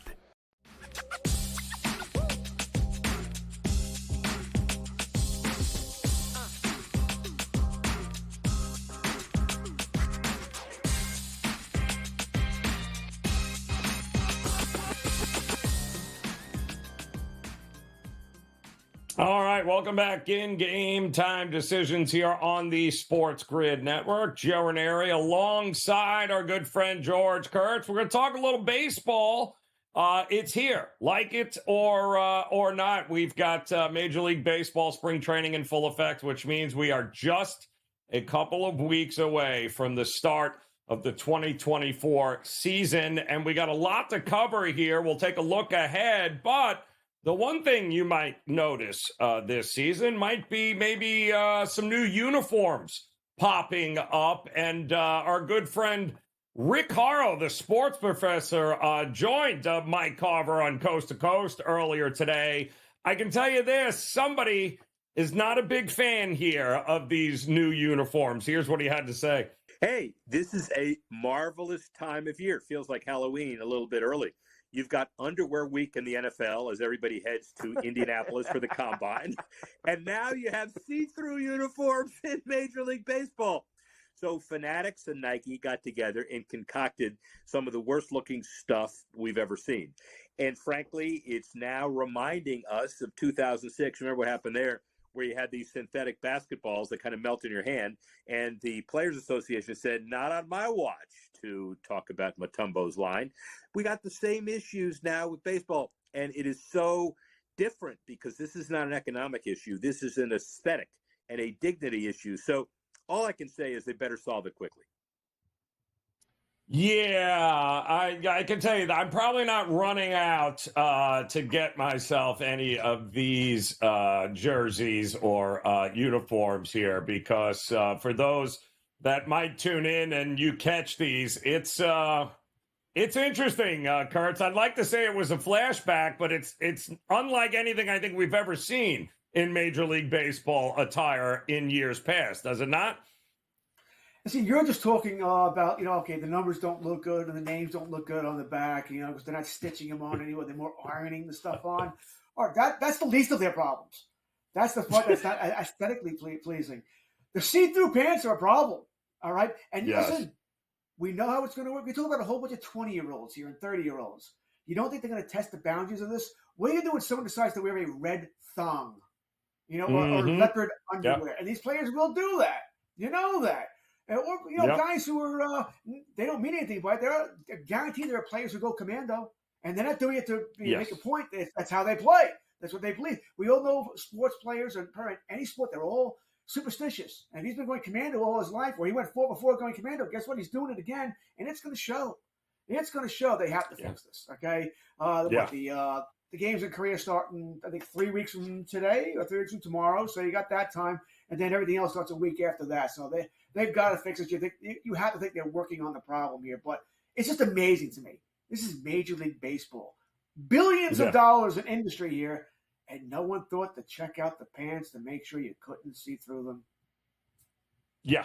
Well, I can't wait for when it starts raining in some of these games. That should be very interesting as well there. Yeah, I'm just saying that should be a little bit more than people cared. Not letting my daughters watch the game, Joe. Not letting my daughters watch the games. There can't be anything comfortable about any of that. But we do have, of course, the season almost upon us here. And we've seen, obviously, some spring training games already. And we're getting a whole lot of hype from the Dodgers. Well-deserved here with what's going on. It feels, though, Kurtz, and we'll start there because I think Yamamoto pitched today. They are without a doubt stacked once again. Their season win total hovering around that 104, 105 mark. There's nothing but fading to me with the Dodgers. We know everyone expects them to win, but we've been around this long enough to know that when you expect a team to win 104, 5, 6 games, Kurtz, and it doesn't take a lot to go wrong for all of a sudden you not to snare. And they can still win 95 games, win the West, and not cover that win total here when it's all said and done. Yeah, I think they win 110, 111. All right. This team won 100 games. They won 100 games last year with you and I pitching for them. They lost Buehler, Gonsolin, May. Kershaw missed half the season like he always does. Yet they still won 100 games. I mean, they're better this season, right? They've added Yamamoto, added Glass now. They'll get back the names I just mentioned from the surgeries eventually, so they'll have plenty of pitching depth there. You add Ohtani, you add Teoscar Hernandez. I mean, I'm the first person to tell you their next important game is not till October, so I think there will be parts of the season where they get bored. I do. But I think the Atlanta Braves will keep them honest because the Braves are going to win around 100 games too. Right, so that keeps the Dodgers on. If they want home field advantage, they've got to keep playing. So I think. Listen, I do think they win 100. I don't know if they're going to set the record of the 2000 Mariners, which is 116. I don't think they're going to go that crazy here, but I think the Dodgers. I'm taking the over. I'm at 103.5. That's what I got it at. I think they win 106, 107, 108. It's going to be how do we attack them per game? It's going to be a problem because I think they're going to just destroy people. You want to take the run line's going to be, run and a half minus 190. That's not good. We're not going to like that. How long, Joe, until it's minus 2.5? And that's what we're wrestling with here. I think that's what's coming there. It's going to be what? If you're going to bet on them to beat the Colorado Rockies, it's going to be minus 450. We know that's coming here. When they play all these bad teams. There are a lot of bad teams. So it's going to be hard to bet on the Dodgers per game here. But I think, once again, they're going to crush the 103.5. Well, it's going to be interesting to see. We watched Tampa last year ride a very hot start in April and May. And then, they got to the All-Star break, came out of that, and things cooled off a whole lot here. but they were obviously still able to utilize all those games they started the season off winning here. And can I tell you something? I mean, Tampa, the pitching might look a little bit differently, but I think they're going to get Springs back at some point, Rasmussen at some point. If it's one thing we know about Tampa is they have no shortage of arms, and they certainly have no shortage of bats here again. It feels like Tampa is set up to do exactly what they do each and every year. We keep ignoring it and pretending like it's an anomaly, but it's not with the Tampa Bay Rays, is it here? They are very capable in April and May of getting out to a monster lead once again and then riding that right past the All-Star break. You see, I don't think so. I think this is the year it catches up with them here, mainly because you said it earlier. Their top 4 starters from last year are gone. Okay? I mentioned Glasnow on the Dodgers here. And then you got all the injuries. Rasmussen, Baz, McClanahan, all with Tommy John. They might all return at some point this season, but generally your first season back, you're not that guy anymore. All right, your number 1 starter is Zach Eflin. Okay? Number 2, Aaron Savali. And then you get the Ryan Pepiot you got from the Dodgers, and you get the Glasnow trade. Taj Bradley, who's been a failed prospect. Zach, I mean, it's just not there. It's just not there. I think they take a step back. I think they might be the 4th best team in this division, and I don't think they make the playoffs this year. There's too much loss. I think they understand that. You know, that is, we got to wait for McClanahan to come back, all right? More next year. Springs will be back probably earlier than these guys. Rasmussen, Baz. That's a lot of pitching for anybody to lose, and they're not an organization that's going to go out and spend. You know, they're not going to go get Snell. They're not going to have him return. They're not going to get Montgomery. I don't think they can recover from that. Not this year. Well, that means you must think Baltimore or Toronto is going to be better this year than in that American League East. And Baltimore, certainly with Corbin Burns, has got people buzzing. But is that enough? Listen, he's what they needed. They needed a bona fide ace, which Burns certainly is here. But, you know, Bradish getting banged up hurts right now. I still think they're the best overall team. A lot of youngsters there, they can hit like there's no tomorrow. Spend some more money. Go get another ace starter, and I'll really believe in them. The team to watch, Toronto. I think Toronto's the best overall team in the East. Well, they got to be able to hit better at the Rogers Center than they did last year. They changed that entire stadium to fit their lineup, and they couldn't take advantage of it. George Kerr, it's always a pleasure, my man. Appreciate it. GTD returns after this.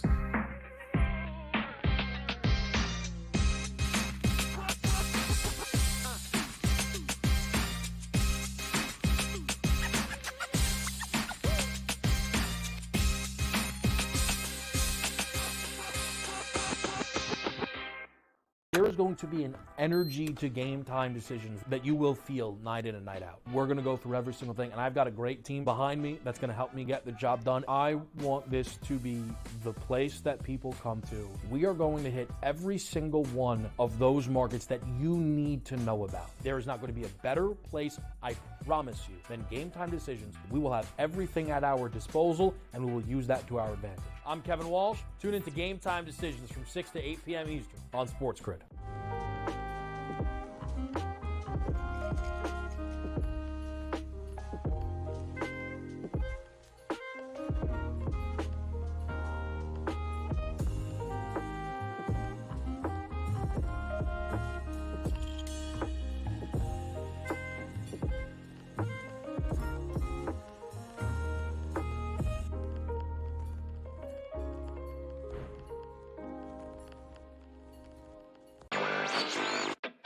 It's rare in this day and age of the NBA to, miss one player and have the wheels fall off. They're kind of hanging on to one of those final play-in tournament positions in the Eastern Conference.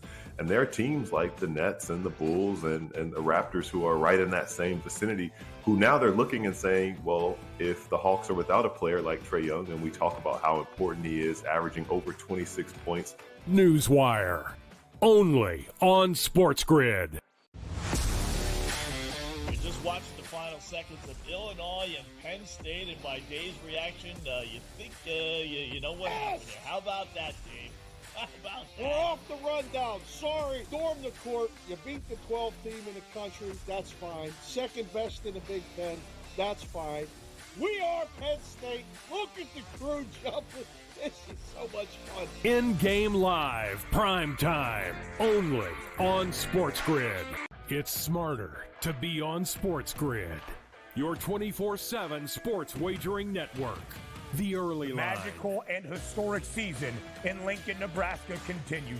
He is the best player in the NBA, but also in the biggest moments where the national media is watching. Newswire. Something that we have never seen happen before with one of the iconic coaches in the game. Pharrell, coast to coast. The team covers. It's automatic.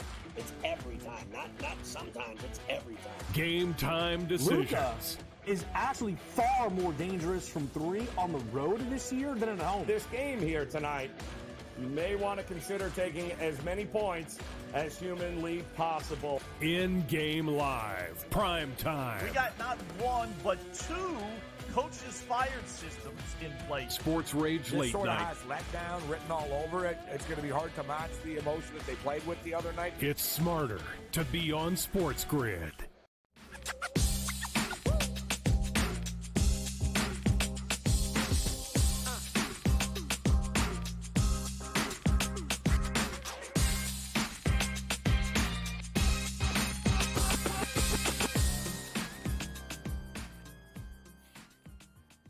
All right, welcome in as Game Time Decisions rolls on here on the Sports Grid Network. I'm Joe Raineri, and I am joined by our good friend Brady Cannon, which means there is golf in the air. And we got another tournament on this Florida swing, kicking it off here in Palm Beach Gardens at PGA National. The Cognizant Classic of the Palm Beaches.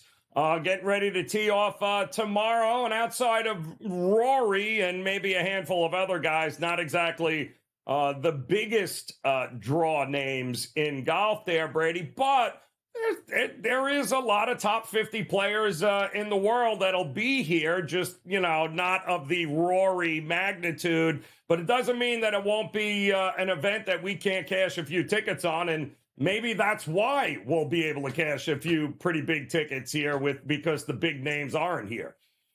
Yeah, maybe the trend continues of long shot winners on the PGA Tour. Through 8 events this year, Joe. Last week, Jake Knapp was the shortest priced outright winner so far this year, and he was at about 45 to 1. The last 2 weeks, or the first 2 weeks really, that we've had a winner under triple digits. Hideki Matsuyama in the neighborhood of 60 to 80 to 1 to win the Genesis. Jake Knapp somewhere in between 40 or 50 to 1. And yeah, it absolutely should continue. And unless Rory goes out and just takes this thing wire to wire, I mean, you've got quite a big split. Rory's in the neighborhood of 8 or 9 to 1 to win this tournament. And then you jump to like 22, 23, 25 with the next closest guy on the odds board. So it's likely that we'll have a fairly big size number finding their way to the winner's circle once again this week. Last week, the field was lacking star power in a big way. You had Tony Finau, and that was about it. This week, it's improved. You've got Rory, you've got Matt Fitzpatrick, you've got Shane Lowry. There's three major champions for you. And then you kind of go tier 2. Corey Connors, Ricky Fowler, Sepp Straka, Eric Cole. There's a lot of really solid players in this event. So, yeah, not only does it have our attention as a casual fan, but as bettors as well. Yeah, and we have also seen this particular tournament at this particular golf course over the years. It's usually one of the top 3 to, 5 or 6 rated one of the tougher golf courses on, of the season when it's all said and done, because that wind starts blowing a little bit there. You better have the iron play. There's water on every hole. It's not terribly long. We talked about this. It's not a forever golf course, but if that wind is blowing, water comes into play on everything. So it doesn't play as easy as one may think, which means maybe we've got not the 21 under kind of tournament on tap here. No, absolutely, Joe, and you're right. It doesn't spell out particularly long, on the scorecard, about 7150 as far as yardage, but it plays a lot longer than that because you're forced to carry over water and you have that wind. Oof.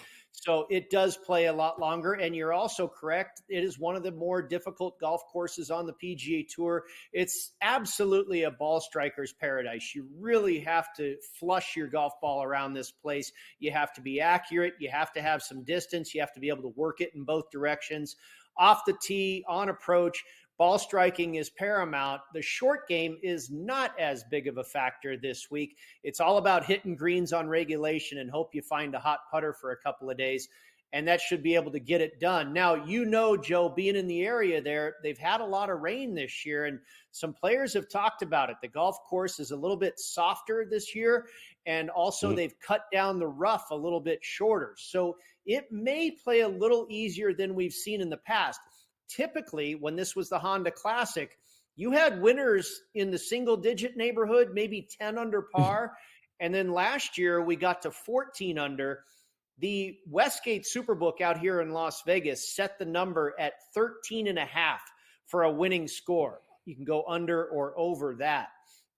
Maybe you look to play the over with the softer conditions and the shorter rough this year. You might see, 15, 16 under be a winner this year. The winds are down a little bit. I'm seeing basically anywhere from about 12 to 20 miles an hour, which is a good breeze for sure. But I don't think it's going to go crazy. I think it'll make things difficult, but it's not going to blow sideways where, 4 under wins this tournament. Yeah, no, that's a good number there, and that's actually a good line in the sand for this tournament. And we also know experience matters on this course. We've got a whole lot of names at pretty decent prices, guys that are very familiar here in years past. Daniel Berger comes to mind. Eric Cole comes to mind. Guys that are Ricky Fowler. These guys live here. They play this course. They know it like the back of their hand, and sometimes that gives those guys a little bit of an edge. Who are some of these past guys with course experience you're looking at? Yeah, Joe, you're exactly right. And you're right. A lot of guys live in this area. I went with one guy, Adam Svensson, got him at 60-1, which is really kind of an outlier number. Yeah, he popped on my screen here locally at 60, and so I grabbed him. He's pretty much in the neighborhood of 45-ish now. But, he's really good as far as the ball striking numbers, ranking top 10 in this field for strokes gained off the tee, ball striking on approach. He's finished 9th here before in 2022. Also, a correlated course I used was Riviera, where he's got a couple of top 10 finishes. And he lives in the area. And not only is he very familiar from that sense, as far as living nearby, he goes all the way back to like Q school when he had to compete at this golf course as well. So he's had a number of trips around PGA National. I like his chances this week. I played him for an outright and a top 20. By Jung Hoon An, commonly known as Ben On or Benny On, I got him at 28-1. Real good start to the year. Finished 4th at Kapalua and then followed that up the next week at the Sony Open with a loss in a playoff. Just finished 16th at the Genesis Invitational a couple weeks ago. He's also had top 5 finishes, 2 top 5 finishes here in the past at the Honda Classic. So Benny On, he's got current form, he's got course form, and he's got related course form, as does Eric Cole, another guy who's been around this track 100 times. And, it showed up last year when he lost in a playoff to Chris Kirk. Very good on approach, very good short game. And prior to that second place finish at the Honda last year, Eric Cole finished 4th in Napa at the Fortinet Championship. Silverado Country Club was another course that I think is very similar to what it takes here at PGA National, a ball striking course primarily. So that was another good sign. And just a few weeks ago, he finished 10th at Riviera, another primarily ball striking course. So Cole made my card, made a lot of people's card this week, and that scares me a little bit. But, all the numbers and the history are there to prove it. And it's similar to Benny On, good current form, good course form, and good related course form. And then I went with JT Poston, just another tick on the odds board at 30-1. This guy's been really hot to start this year. A 5th place at Kapalua, a 6th place at the Sony. He only missed the cut at the Phoenix Open. Other than that, he had a 10th at Riviera, a 20th at Pebble Beach, and an 11th at the American Express. And in 5 tries here at PGA National, he's only missed the cut once. So, good play combined with steady play at this golf course. I think he ought to be in the mix as well.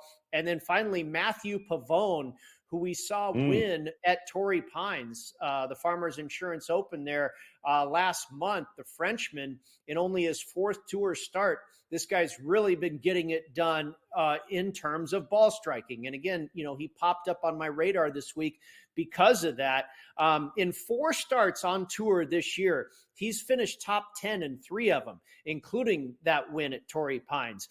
He's good in hole proximity. Most of the approach shots, we talked about how this course is not real long, but it plays longer. Most of the approach shots are going to be from about 150 to 200 yards. And Pavone, he is 19th in this field as far as hole proximity from that distance. 6th in strokes gained approach, 7th in this field for strokes gained ball striking. So I played all 5 of those guys for an outright win and a top 20 finish. And then you mentioned Daniel Berger. Berger, a tremendous course history here. He's been away from the tour for about a year and a half with injury. I don't know if he's quite ready to win yet, but I played 3 additional guys that I think are going to have a good week for a top 20 finish. I played Berger at plus 185, Bo Hostler at 2-1, and Christian Bezadenhout at plus 250. Those guys just to finish top 20 only. Let me throw another name at you because I was there a couple of years ago when he won, and I think he was top 5 last year, was Sepp Straka, another guy that if he gets off early, if tomorrow or Friday he can post some numbers, he loves this course. It's very strange, but he really does like to go here. He's a very personable guy in and around the golf course, always talking to people by the practice green. He feels comfortable here, which is kind of interesting. And I guess having won it at a top 5, you believe the game is good enough in order to sneak in here, maybe in another top 5, top 20? He's certainly capable of it. He hasn't been in perfect form, but it makes sense that he's comfortable around here because he went to the University of Georgia. So the Bermuda grass greens are something very familiar to him. I actually played against him in a head-to-head matchup. I took Matthew Pavone at plus 115 over Sepp Straka. We'll see. Love it. All right, there you go. Brady Cannon, we appreciate it. Good luck on the links. We'll cut it out. Have fun next out year there. in Game Time Decisions. Let's do it.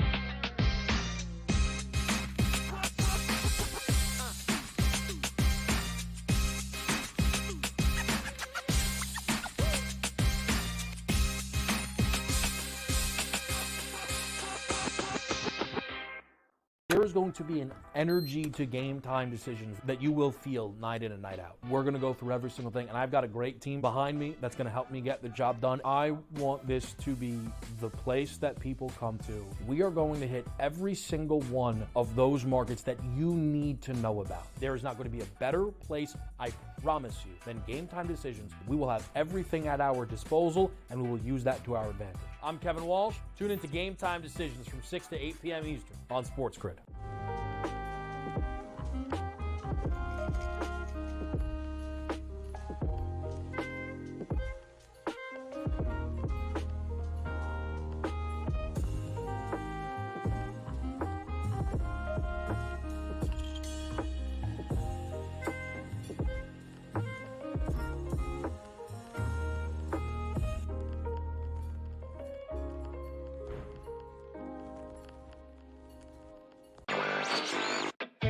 It's rare in this day and age of the NBA to, miss one player and have the wheels fall off. They're kind of hanging on to one of those final play-in tournament positions in the Eastern Conference. And there are teams like the Nets and the Bulls and the Raptors who are right in that same vicinity, who now they're looking and saying, well, if the Hawks are without a player like Trae Young, and we talk about how important he is, averaging over 26 points. Newswire, only on SportsGrid. Just watched the final seconds of Illinois and Penn State, and by Dave's reaction, you think you know what happened there. How about that, Dave? How about that? We're off the rundown. Sorry, storm the court. You beat the 12th team in the country. That's fine. Second best in the Big Ten. That's fine. We are Penn State. Look at the crew jumping. This is so much fun. In-game live, prime time, only on SportsGrid. It's smarter to be on SportsGrid, your 24/7 sports wagering network. The early line. Magical and historic season in Lincoln, Nebraska continues. He is the best player in the NBA, but also in the biggest moments where the national media is watching. Newswire. Something that we have never seen happen before with one of the iconic coaches in the game. Pharrell coast to coast. The team covers. It's automatic. It's every time. Not sometimes. It's every time. Game time decisions. Luka is actually far more dangerous from three on the road this year than at home. This game here tonight, you may want to consider taking as many points as humanly possible. In-game live, prime time. We got not one, but two coaches fired systems in place. Sports Rage This late sort of night. has letdown written all over it. It's going to be hard to match the emotion that they played with the other night. It's smarter to be on SportsGrid.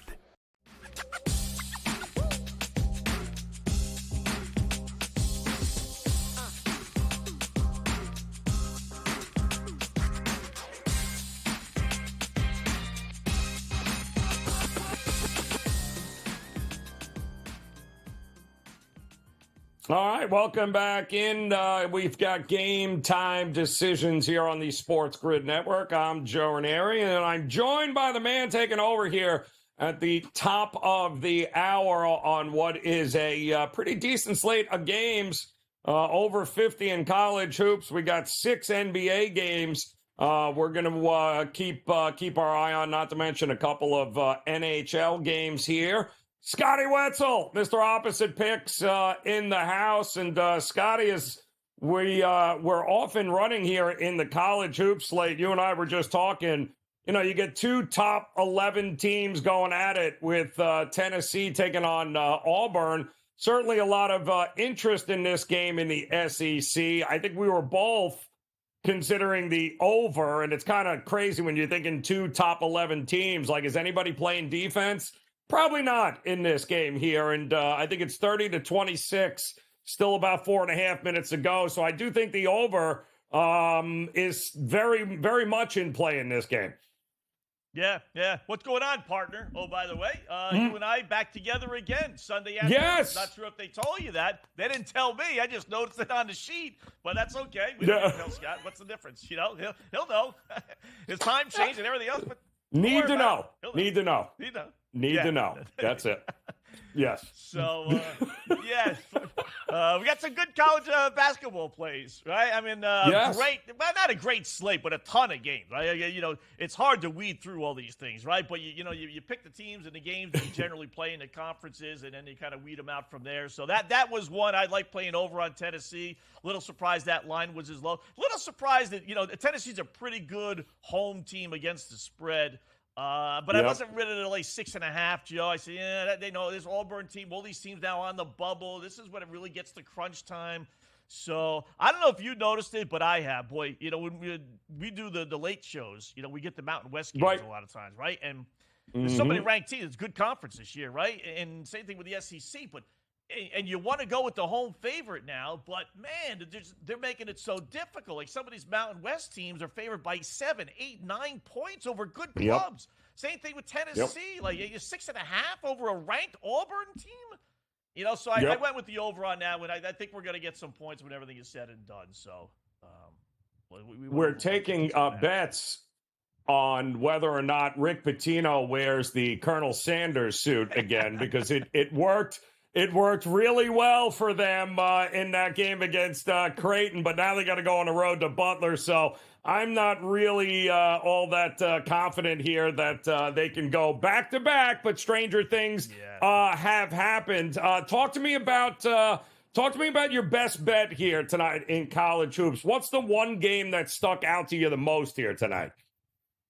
Well, it's got to be under Virginia, Joe. And I got a lot of them, but if I was only going to play one, as we'd like to say, boy, this Virginia team, they have hit a wall, right? I mean, listen, obviously they're not a great scoring team anyway, but when you put under 60 points back-to-back in games and below 50 as well, I mean, they can't score. They just can't score. Now, BC is an over team, but Virginia, 20-8 under, last 28 games following it against the spread loss, which they're coming off. 49-23, if you believe in this goofy stuff. On Wednesdays, they don't play high-scoring games on Wednesdays. I mean, they've been a great under team no matter where and when they play all year. And now they got it at 128, which, may sound low, 127.5, depending on where and when you do your shopping. But that's still a pretty decent number for a Virginia game. This has got 65, 60, you can even go 65, 60 and still go under. But I'm thinking it's 60, 55 or something along those lines.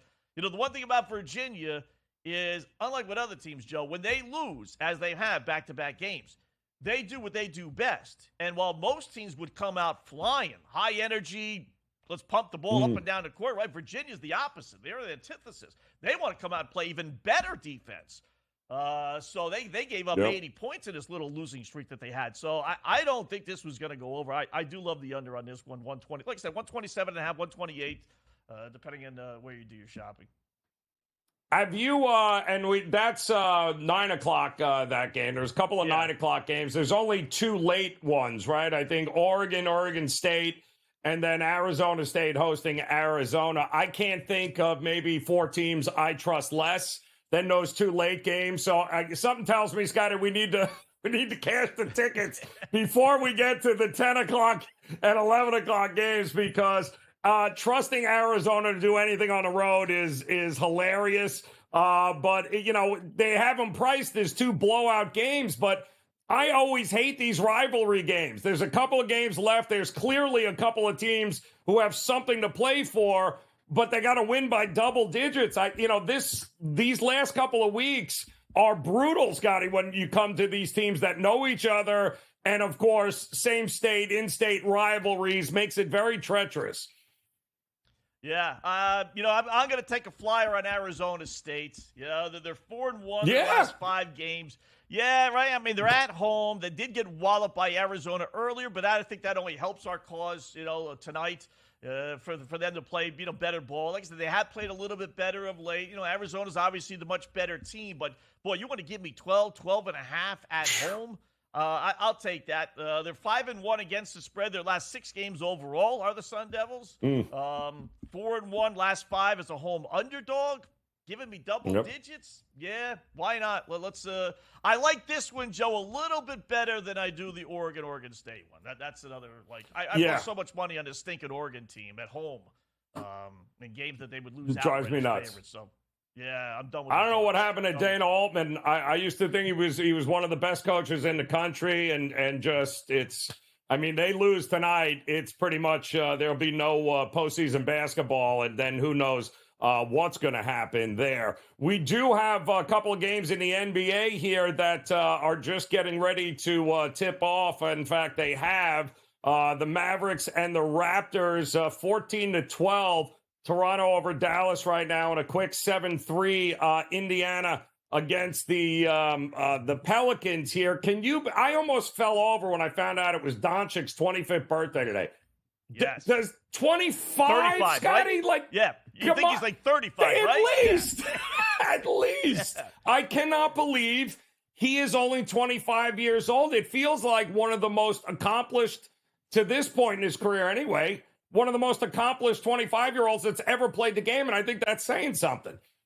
Yeah, I mean, outside of the ring, obviously, but otherwise, yeah, you would have thought this guy. It's like that college quarterback that you say, okay, Joe Schmo is back for another season. You're like, again?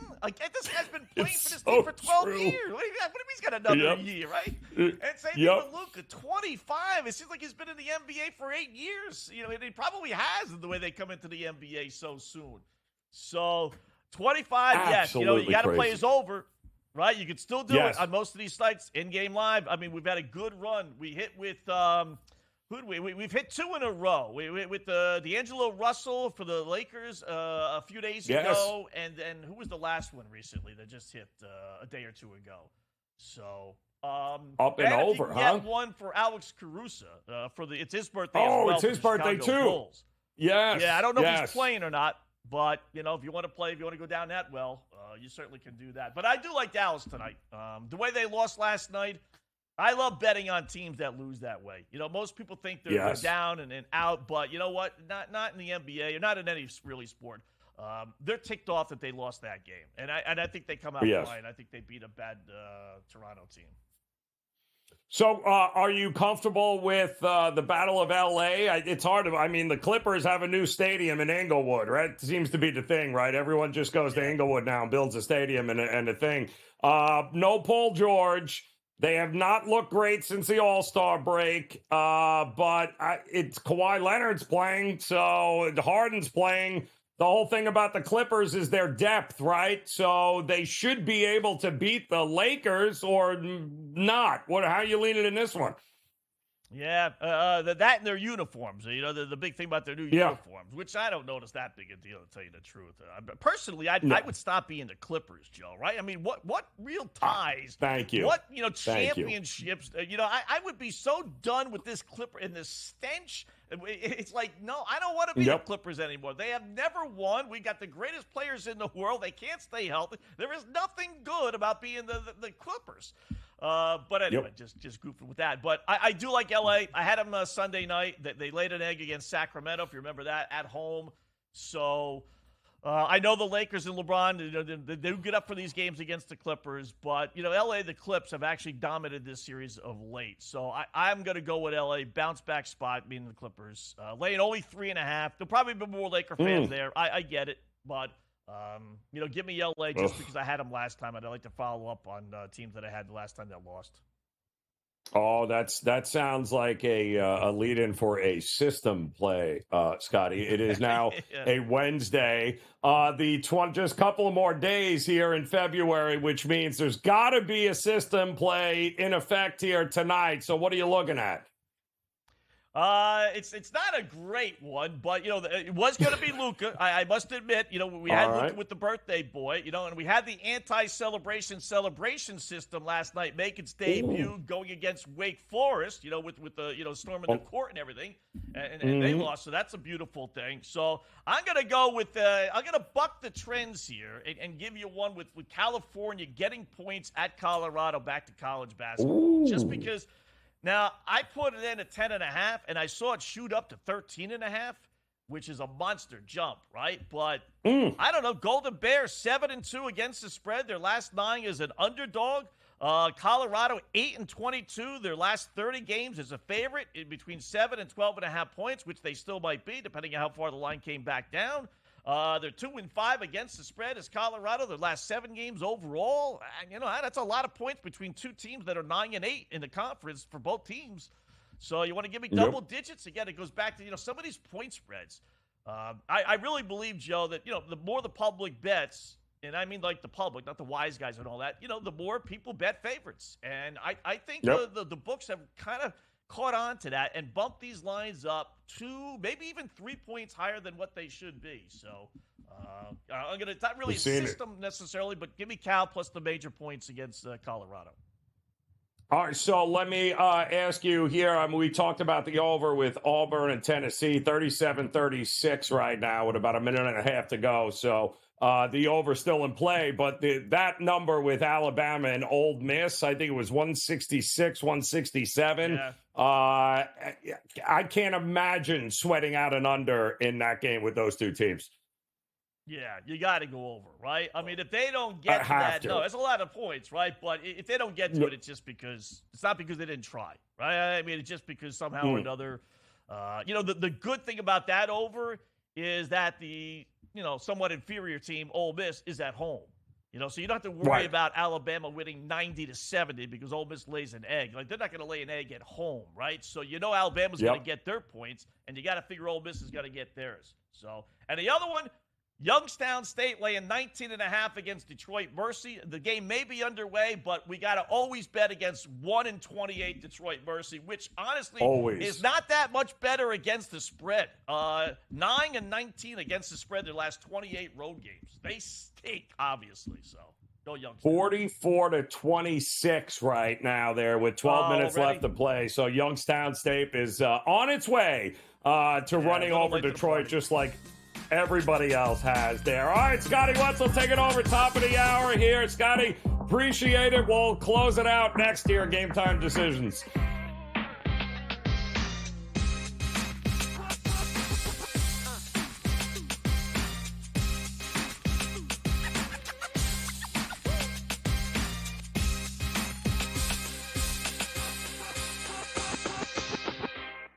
There's going to be an energy to Game Time Decisions that you will feel night in and night out. We're going to go through every single thing, and I've got a great team behind me that's going to help me get the job done. I want this to be the place that people come to. We are going to hit every single one of those markets that you need to know about. There is not going to be a better place, I promise you, than Game Time Decisions. We will have everything at our disposal, and we will use that to our advantage. I'm Kevin Walsh. Tune into Game Time Decisions from 6 to 8 p.m. Eastern on SportsGrid.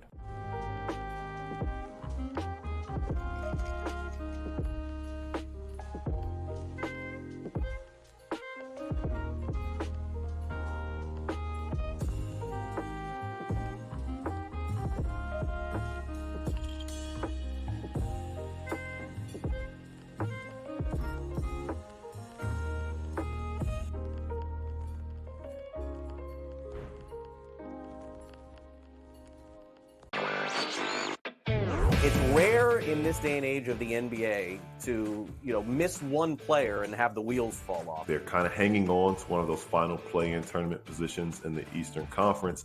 And there are teams like the Nets and the Bulls and the Raptors who are right in that same vicinity, who now they're looking and saying, well, if the Hawks are without a player like Trae Young, and we talk about how important he is, averaging over 26 points.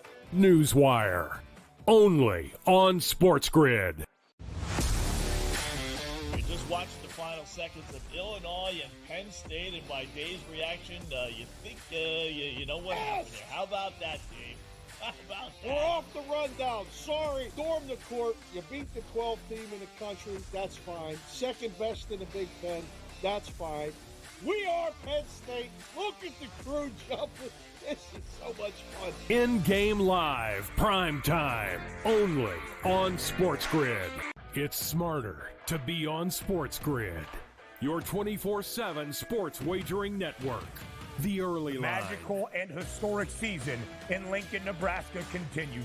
He is the best player in the NBA, but also in the biggest moments where the national media is watching. Newswire. Something that we have never seen happen before with one of the iconic coaches in the game. Pharrell, coast to coast. The team covers. It's automatic.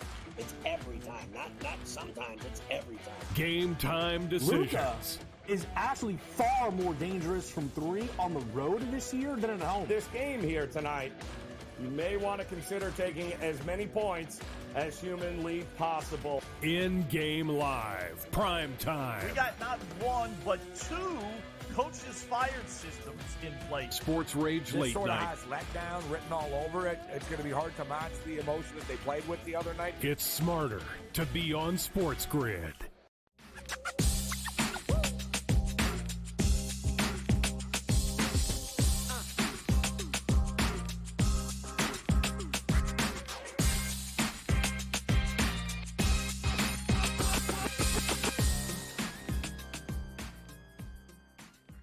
All right, welcome back in Game Time Decisions here on the SportsGrid Network as we close out this edition. In-game live, prime time is coming your way here in just a couple of minutes. Plenty of action here to keep you posted on, including college hoops right now. We're at the break. Number 11, Auburn in Knoxville taking on number 4, Tennessee. What a first half this has been. It's a 44-40 Tennessee lead right now. So 84 points in the first half alone. The over is looking good in that one. Marquette, the number 5 team, also trying to make a statement here against Providence, and a statement they are making here as they dropped 50 in the first half against Providence.